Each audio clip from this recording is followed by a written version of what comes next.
Hey YouTube, in a previous video I did a slideshow of the restoration of this 1915 Leroy Land Roller, and in the end of it I had said that I'd get some video of this thing in operation. Well, spring has finally sprung here in the northeast, and I think it's time to deliver on that. Now normally I would pull this roller with my 1943 John Deere B.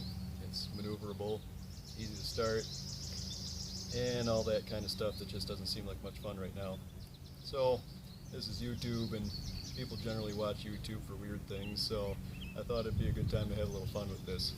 So what's more interesting than pulling a roller with a roller?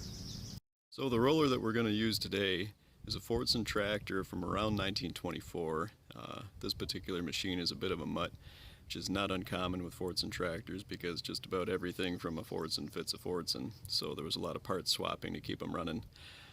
This tractor's been converted to a road roller by a kit made by the Austin Western company. The kit dates from around 1924 as well, and this particular conversion kit was called their pup roller. They had a couple different ones.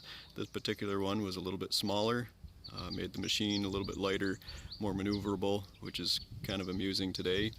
But it's quite desirable among collectors as well for the same reasons it was popular in the 1920s. So let's get this thing fired up and get to work.